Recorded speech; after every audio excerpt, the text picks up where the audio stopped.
Veuillez s'il vous plaît dire votre numéro d'équipe à la caméra. C'est 21. Vous avez 15 minutes pour la présentation. Je vais vous montrer le temps restant à l'aide d'un carton aux 7, 4 et 2 minutes, ainsi qu'aux 30 secondes restantes.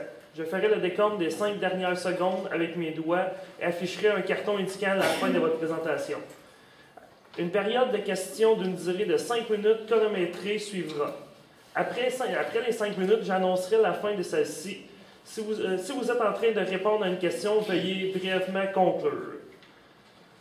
Vous ne devez en aucun temps dévoiler la provenance de votre cégep sous peine de disqualification immédiate. Veuillez s'il vous plaît rester dans la zone de captation vidéo, délimitée par des marques au sol. Il n'y en a pas, c'est au bureau. En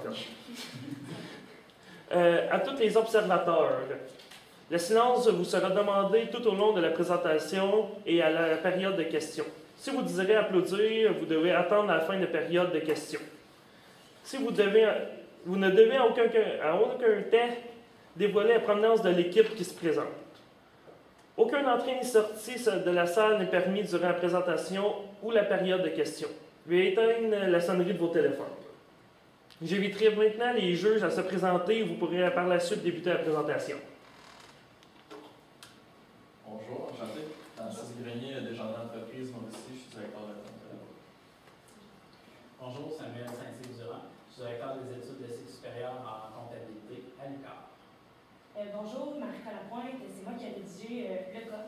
Je suis analyste financière chez Cascade. J'étais aussi présidente des Jeux du commerce, qui est la plus grande compétition interuniversitaire de l'Est du Canada. Puis je suis présidente pour le milieu financier, qui est une autre compétition interuniversitaire. Bonjour, enchantée, Alexandra Dumouni, je suis conseillère en fiscalité chez Groupe RDL Victoriaville, chargée de cours au département des sciences comptables ici à l'UQAM, puis je représente le recrutement CPA en tant que nouvelle. Bonjour, Emmanuel Boutin, comptable en consolidation à la Société générale de la Fédérée à Montréal. Commence. Donc, de nos jours, se lancer en affaires, c'est vraiment une affaire qui est pas aussi facile que c'était autrefois. La concurrence est vraiment présente. Il faut, en tant qu'entreprise, vraiment se démarquer autant au niveau du marketing, autant au niveau de la distribution, de la communication, mais aussi en comptabilité. Votre entreprise, elle est très, très jeune, mais elle s'est vraiment beaucoup déjà démarquée face à ses concurrents dans le domaine de la construction résidentielle, et c'est déjà un très, très bon poste. Donc, je présente mon équipe, Sarah Boilard et Émilie Massé, ainsi que moi-même, Myriam Arnold. Ensemble, nous formons la firme de consultation Tréoderne, et nous sommes ici pour vous parler du mandat que vous aviez demandé de faire. Donc, pour ce qui est du plan de la présentation, nous allons d'abord vous présenter le mandat que vous nous avez confié. Par la suite, il va y avoir quelques faits saillants. Nous allons vous parler aussi du FFOM, donc les forces, faiblesses, les opportunités et les menaces qui entourent votre entreprise. Ensuite, nous avons les écritures comptables que vous nous avez demandé de faire. Ensuite, nous allons vous parler du projet d'investissement qui semble très intéressant que vous vouliez faire pour le futur de votre entreprise. Et à cela s'ajoutent aussi les financements possibles qui vont permettre de justement financer ce projet-là s'il est vraiment réalisable. Par la suite, nous allons vous présenter une petite conclusion de la séance. Donc, le mandat était tout d'abord de vous parler des avantages et des inconvénients du projet d'investissement. Donc, vraiment, si ça vaut la peine de se lancer dans le fait d'avoir l'imprimante 3D pour la construction des maisons résidentielles. Par la suite, vous présentez aussi les différentes options de financement, donc celles qui ont retenu un plus, ou si on avait l'intention de faire une combinaison de ceux-ci. Par la suite aussi, on a les transactions comptables qu'on avait à faire puisque le comptable de l'entreprise avait quitté un petit peu plus tôt prévu. Donc, les faits saillants de l'entreprise, vous avez vraiment une jeune entreprise dans le domaine de la construction résidentielle avec seulement 2 ans d'expérience, vraiment. Vous avez vraiment déjà percé le marché, donc vous avez vraiment des gens qui sont intéressés par vos constructions, donc c'est vraiment un plus. Aussi, il y a l'environnement qui est au cœur de l'entreprise, donc de nos jours, les gens sont vraiment axés sur le développement durable et vous avez vraiment aussi ça à cœur, donc vous voulez l'intégrer dans vos constructions.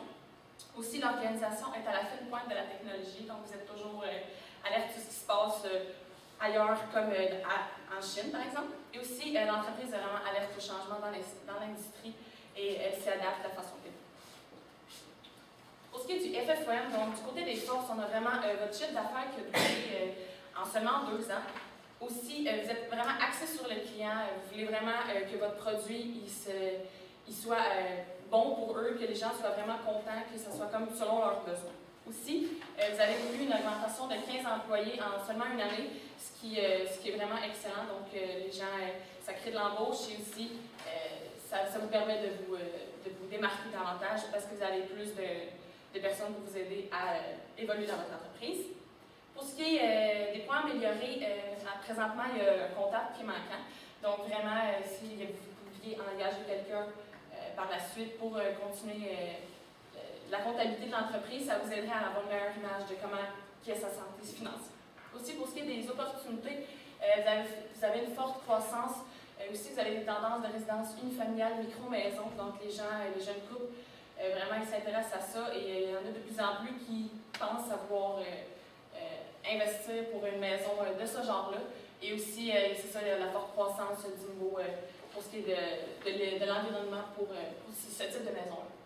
Pour ce qui est de la menace, donc, être victime de son propre succès, ce qu'on va dire par là, c'est, par exemple, si une entreprise, au début, ça va super bien, tout ça, mais si elle en a trop à gérer, elle pourrait comme perdre le contrôle. S'il y a trop de clients, s'il y a trop de choses, à un moment donné, ça va être trop. Donc, il faut juste vraiment être sûr de ce qu'on fait. Donc, tout le temps avoir un petit œil là-dessus.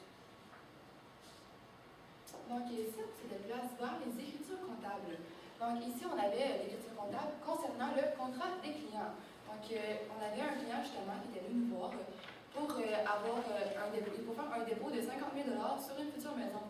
Donc ce qu'on voulait faire pour la comptabiliser, c'est mettre les 50 000 $ dans la caisse, bien évidemment, puisque c'est une rentrée d'argent, puis mettre le dépôt dans les produits perçus d'avance, puisqu'on va se servir de ce montant-là pour le déduire lors du reste de la facture du client. Ensuite, si on se déplace vers l'écriture pour ce qui concerne le moteur du camion, ici on peut voir qu'on a mis ça dans entretien et réparation du matériel roulant, puisqu'on s'en sert justement pour faire l'entretien du camion pour qu'il puisse continuer de vivre pendant encore 3 ans. On a aussi la TPS et la TVQ à recevoir pour ce qui concerne les taxes du camion. Puis pour terminer, il y a le montant dans la caisse qu'on va devoir déduire puisqu'on a pour la facture du moteur. Ensuite, si on va pour l'installation électrique, on a, j'étais encore entretien et réparation, mais ce cas-là, c'est pour l'immobilisation. Donc, on va le mettre là-dedans, le 35 000 $ pour l'installation électrique. Encore une fois, il y a des taxes à recevoir et des TVQ à recevoir pour plus tard. Puis ici, on a le montant final de 40 241 et 25 $ pour ce qui est de l'encaisse finale, à ce qu'il va avoir à payer. Lorsqu'on se déplace vers les matériaux de construction, on a eu une fuite pour le toit. Donc, on a eu une perte sur les matériaux. Donc, c'est pour ça qu'on a mis ça dans le compte perte sur disposition de matériaux. Donc, ici, on a un 25 000 au débit, puisque c'est une perte. Puis, on a un autre 25 000 au débit au crédit pour les matériaux de construction, puisqu'on faut retirer ce montant-là de notre compte, puisqu'on ne peut plus l'utiliser. Le point positif, c'est qu'on a eu la confirmation que l'assurance allait rembourser le dommage pour la disposition des matériaux. Donc, c'est pour ça qu'on a mis le 25 000 dans le dédommagement d'assurance à recevoir. Puis ensuite, on a créé des dédommagements pour perte pour justement compter cette perte. Lorsqu'on s'en déplace dans la toiture, encore une fois, avec la même fuite d'eau, on avait eu un dégât dans la toiture, ce qui avait créé des entretiens à faire de 55 000 $. Donc, encore une fois, on a des TPS, on a des TVQ à recevoir pour ces 55 000 $. Puis, on a l'enquête qui va devoir prendre en charge cette dette-là. On avait aussi eu la confirmation des assurances qui n'allaient pas rembourser ce montant. Donc, c'est pourquoi on n'a pas l'autre écriture pour l'assurance. Donc, là, ce qui est pour les revenus, les charges là, que l'imprimante qu'elle va apporter à l'entreprise, dans le fond, on avait tout mis les revenus, les différences entre ce que ça aurait coûté en vendant des maisons régulières, puis avec les main-d'œuvre.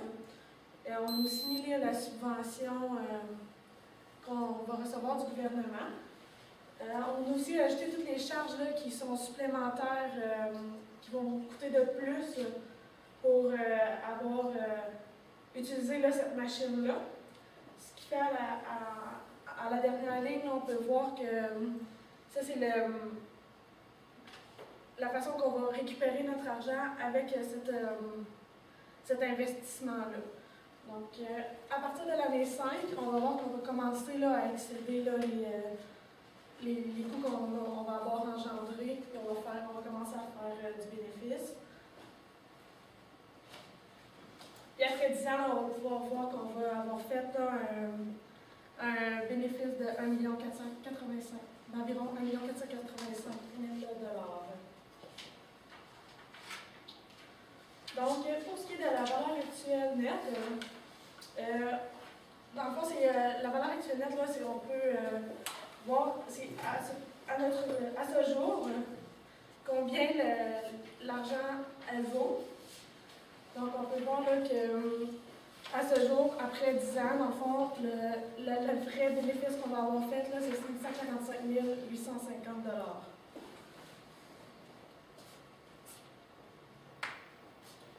Donc, ce qui est pour les questionnements, on avait eu quelques questions de Mme Gilbert tout au long du mandat que vous nous avez donné. Dans le fond, on avait quelques questions à répondre. Donc, ici, on prend le temps justement de répondre à ces questions. Donc, premièrement, il y avait pour la formation des employés pour la machine. Elle nous demandait est-ce que le coût de la formation va aller dans le coût de l'immobilisation. Nous, on a décidé de mettre ça, oui, dans la barre de l'immobilisation. Et voici pourquoi. En fait, lorsque l'on prend la valeur de l'immobilisation, on va prendre tous les coûts qui vont servir à faire marcher l'immobilisation en tant que tel. Donc, par exemple, on achèterait un terrain, puis pour faire en sorte que le terrain puisse être utile, il faudrait couper des arbres faire couper des arbres et mettre une clôture. Tous ces coûts-là seraient justement engendrés dans l'immobilisation. C'est pourquoi on a décidé de fonctionner de cette manière-là. Ensuite, pour ce qui est du loyer pour l'entrepôt de la machine, elle se demandait dans quel compte est-ce qu'on devrait mettre le loyer, justement. Donc, nous, on a décidé de mettre dans la charge le loyer, parce que dans le fond, cette charge-là serait justement serait comptabilisée par l'entreprise et serait un loyer payé par l'entreprise pour entreposer la machine. Pour terminer, on avait qu'est-ce qu'on devrait faire avec la subvention. On a décidé de la comptabiliser au crédit dans le compte de subvention, justement, puisque c'est pour mettre en caisse OED. Donc, ensuite, on a les options de financement. Donc, la première option de financement était la banque qui repose ses limites. Donc, on avait ici quelques avantages qu'on avait dénotés. Premièrement, il y avait le prix élevé de 400 000 $ qu'on avait trouvé que c'était justement un bon montant d'argent pour une technologie qui n'est pas encore testée ici en sol canadien. Ensuite, on avait un bon montant, c'était sécuritaire, parce que c'était avec la banque. Normalement, avec les banques, si on respecte les conditions, évidemment, il n'y a pas vraiment de problème de ce côté-là. Donc, on trouvait vraiment que c'est sécuritaire pour ça. C'est un remboursement sur 10 ans. Donc, encore une fois, c'est pas un nombre excessivement grand comme 20 ans, mais c'est pas nécessairement non plus un très gros laps de temps avec des immenses montants à rembourser à chaque année. Si on continue, on a une bonne connaissance de l'entreprise, puisque Mme Gilbert fait directement affaire pour ses comptes épargne, les comptes épargne des économies, avec cette entreprise-là. Donc, c'est certain que ça fait un gros avantage, fait qu'on connaît bien comment la banque marche. Le désavantage, c'est de mettre la résidence en garantie. Donc, la résidence qui reste un prix hypothécaire dessus, c'était pas mal le seul désavantage qu'on pouvait trouver. Si on continue avec le financement de M. Caron, on avait un prix, encore une fois, très élevé de 900 000 $, ce qui va vraiment être bien parce que pourrait couvrir la totalité du frais de la machine, qui est de 750 000 $, que nous, on avait choisi de prendre ce montant-là, puisqu'on l'avait indiqué dans le mandat, justement, dans le cas, qu'on pouvait aller sûrement chercher un montant à la base, à cause qu'il n'avait pas été testé en sol canadien, parce qu'on ne savait pas si ça allait résister aux hivers. Donc, c'est pourquoi on a pris le montant de 750 000 $. Puis, avec le montant de 900 000 $, on pourrait tout rembourser ce montant-là, ce qui est bien. Puis, on a aussi su que M. Caron avait un bon sens des affaires. Donc, sur ce plan-là, avoir des commentaires sur lui pour notre entreprise pourrait être positif. Cependant, on a comme combiné les trois options ensemble pour savoir tous les désavantages. On perdrait 10% des actions ordinaires de l'entreprise. Ben, on ne les perdrait pas, mais on devrait donner 10% des actions ordinaires de l'entreprise, ce qui ferait justement descendre peut-être le nombre d'actions, le pourcentage d'actions que nous on a. Ça ferait aussi un taux d'intérêt de 20% sur 10 ans, ce qui est un taux d'intérêt vraiment très élevé. 20%, c'est vraiment gros. Là. Si on calcule en termes de montant, ça peut vraiment faire des grosses sommes sur le 900 000 $. Puis aussi, on a un remboursement de 8% sur le revenu total, suivi de 2%. Donc, par exemple, le nombre de ventes qu'on va faire va vous donner 8 de notre revenu à chaque année pendant 10 ans, puis ensuite 2 non, durant tout le temps qu'on va rembourser, ensuite 2 à chaque année pour une durée indéterminée. Donc, ça pourrait vraiment créer des charges, pas des charges, des revenus de montant à donner excessifs pour ce qui est à des revenus à faire de la machine. Ensuite, pour ce qui est l'incitation bancaire, la dernière option, encore une fois, c'est sécuritaire vu que c'est une institution bancaire et c'était une institution bancaire connue puisqu'on faisait déjà affaire. Les avantages, c'est que c'est un prêt maximum de 200 000 pour un frais pour 200 000 même si on sait qu'avec l'argent que nous, que la propriétaire a déjà en place, on pourrait le couvrir. Cependant, nous, on voulait être sûr que 400 000 on allait en avoir assez, si ça voulait investir 200 000 pour les environnementaux. Vu que c'était vraiment instable, on ne voulait pas prendre de chance de ce côté-là. Puis, on a une confiance limitée, ils ont une confiance limitée dans notre projet. Donc, nous, on recommanderait vraiment l'option repousse tes limites, puisque avec les calculs qu'on a fait, on arrive pour 3 200 $ d'intérêt par année pour un total de 32 000, qui est sur 400 000 un bon ratio, je vous dirais. Puis, un remboursement de capital de 40 000 $ par année, ce qui ça peut sembler gros, mais sur vos revenus que vous faites, en fait, ça serait quand même assez bien de ce côté-là.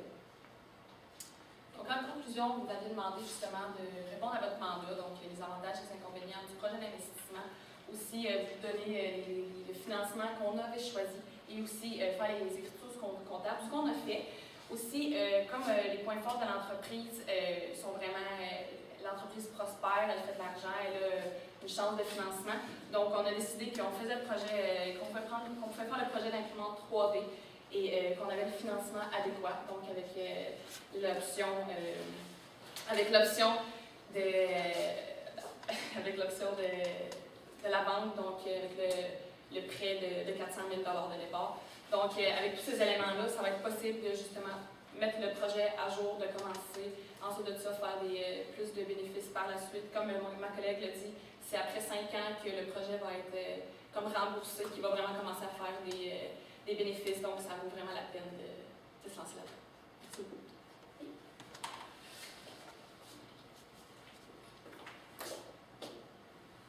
Merci.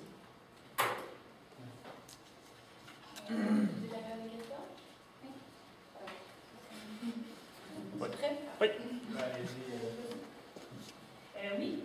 Au niveau de l'écriture comptable là, sur l'entretien et réparation du matériel éliminant, au niveau du moteur qu'on a acheté pour le camion, si l'achat d'un nouveau moteur permet d'augmenter la durée de vie utile du camion, pourquoi on le comptabilise à la dépense?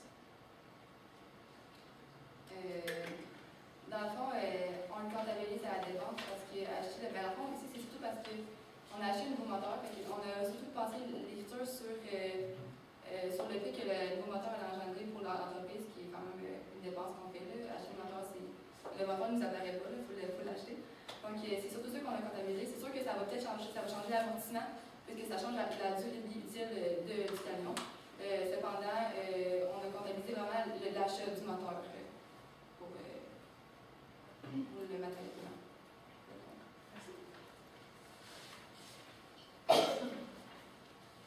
Je vais y aller en fait.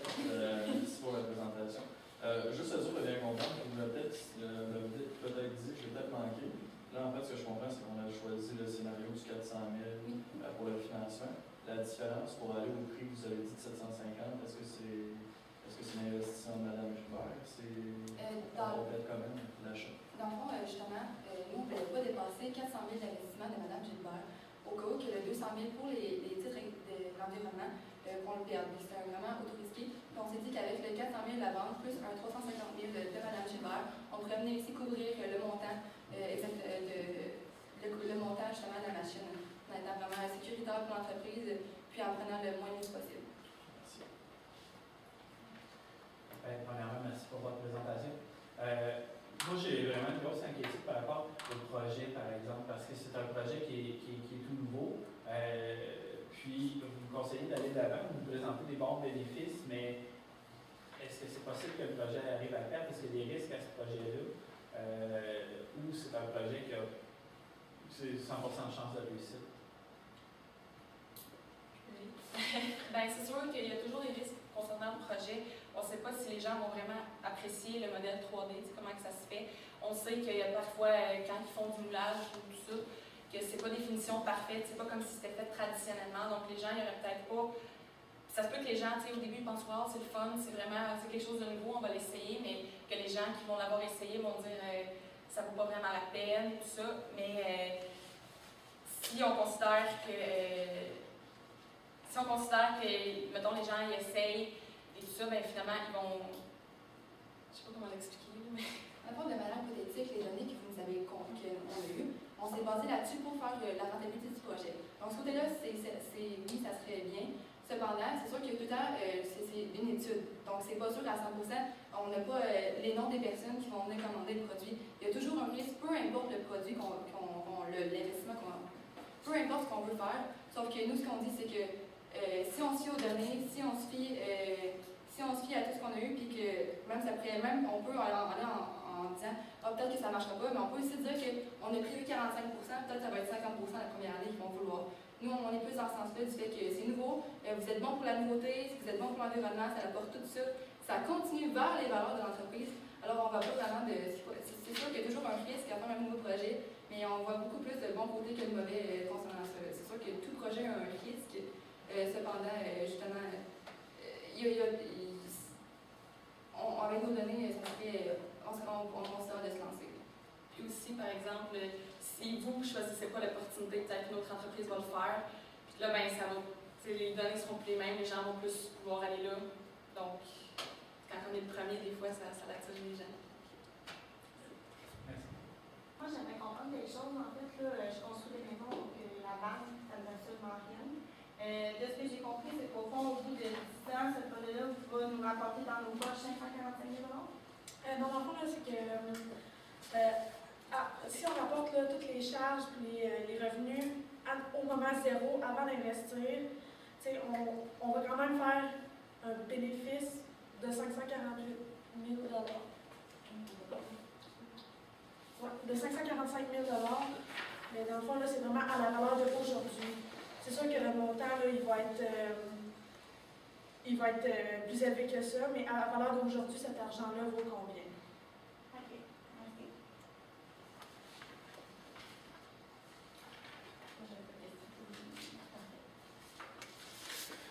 Merci. Il y avait une fin de période de questionnement.